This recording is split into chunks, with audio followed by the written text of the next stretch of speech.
Back again with your chance to ask attorney Stewart Vance your legal questions live on air for our Ask the Attorney segment. And we have a caller on the line from Montgomery. What's your question?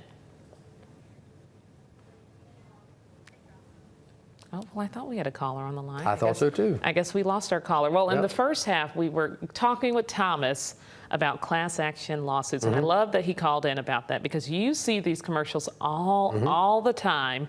I know I ask you every time now about Camp Lejeune, which is not. That's right, not a class action. Not a class That's action. Right. It's a large group. It is, and that claim is way different than most of all the other ones because it's the federal government, and they have legislated special rules to allow military folks that suffered with that for years. Some backstory: for years, there have been claims filed against Camp Lejeune bases, Army bases, the military, because of what people believed was harmful from the water. Well, it turns out the government has said, yes, it was harmful water. We've known about it.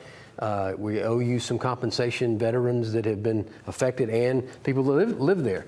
So the federal government opened up this claim, and the process and what you're seeing now with advertising is to make sure you're in those claims right. The first notice of some form of settlement came out about 2 months ago that if you met certain criteria, you could possibly get this amount or that amount.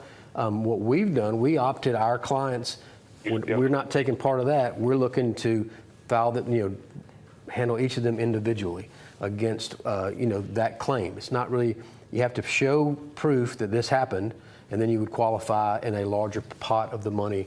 And I know that's confusing, but that's sort of what this whole legal system is about, going back to your question. Well, that's what I wanted to ask you, not to get too deep into the cases, but how hard, especially if you have a deceased loved one, how hard is it to prove and to go back and prove that something that happened to them could have been connected to this case, especially if it happened years ago? That's a great question. A lot of that has been the hardest part that we're finding is, I believe the family. They're telling me, oh, we lived there. We were, my father, my brother, my uncle, my grandparents served there. Well, some of that you can find through the military records. The government's been pretty forthcoming. Yes, these people served there. Now, the ones that are still qualified but aren't as easy to find, that, hey, maybe, we lived there.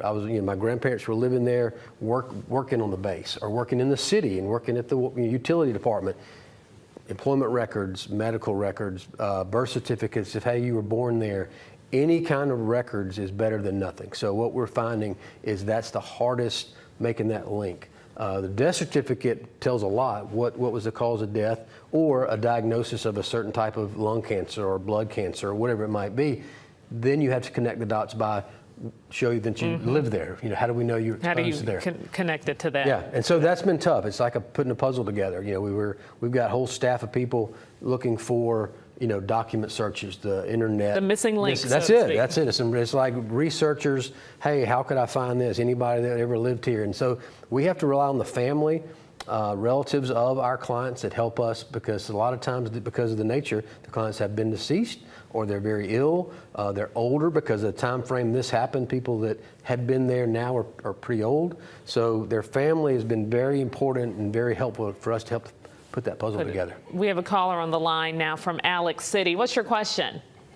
Yes, I just got a question about, my husband worked in the mill in Alexander City for like 38 years, and he had been exposed to the asbestos, all that time, and he does have a chronic lung problem now.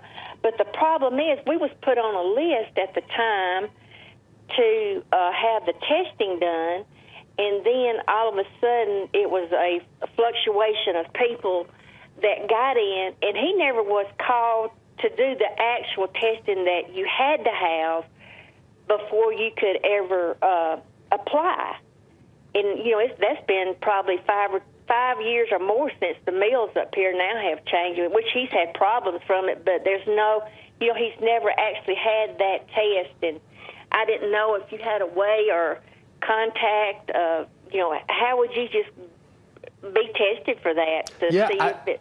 Great question. I know that, and that's, again, we kind of get in the deep weeds of this, but that's the plant's trying to take some responsibility, but as you just touched on, the turnover and the bureaucracy within the plants can be a hurdle to the folks trying to make a valid claim. So I think that's where the lawyers that work in that field can be helpful, because if he ever got on a list, the mesothelioma lawyers will know that, hey, he was allocated for some compensation, but it never happened. So, I'll reach back out to you after this segment. We don't do that kind of work, but we have sent folks to some lawyers that still handle those asbestos claims. That's going to be my best advice for you. But to what we've been talking about this whole time, always ask more questions. Because you hear one thing, and like you're talking about, they were supposed to get it tested, it just never happened. Gosh, I can remember as a kid living in Troy, they thought maybe there was some pollution that was getting into the water system down there. I remember this kid having to go get blood tested with people in my neighborhood and to see if that was being affected, and it wasn't, as far as I know. But those kind of things can happen, but don't let it just sit there. Please call. Great call for you to ask us about that this morning. But anybody else, always ask questions like the guy throwing it in the trash can. If it's really real, somebody's trying to sue you, they'll reach out to you again. And a lawsuit doesn't get started without someone being legally served by either by certified mail or a sheriff coming knocking on your door or a process server coming to serve you. Most of the time, you're going to get notice before somebody just drops something in the mail. But thanks so much for calling. And just like Stewart said, keep asking those questions. Follow up until you get an answer. For people who weren't able to reach you here, how can they follow up? Yeah, it's as easy as dialing 3 for me, 333-3333, or go to thevancelawfirm.com. We're here in town. Stop by the office, ask some questions, or WSFA.com. We'll try to get your question answered on the air. All right, Stewart, as always, thanks so much for joining us here on Alabama Live. We appreciate it.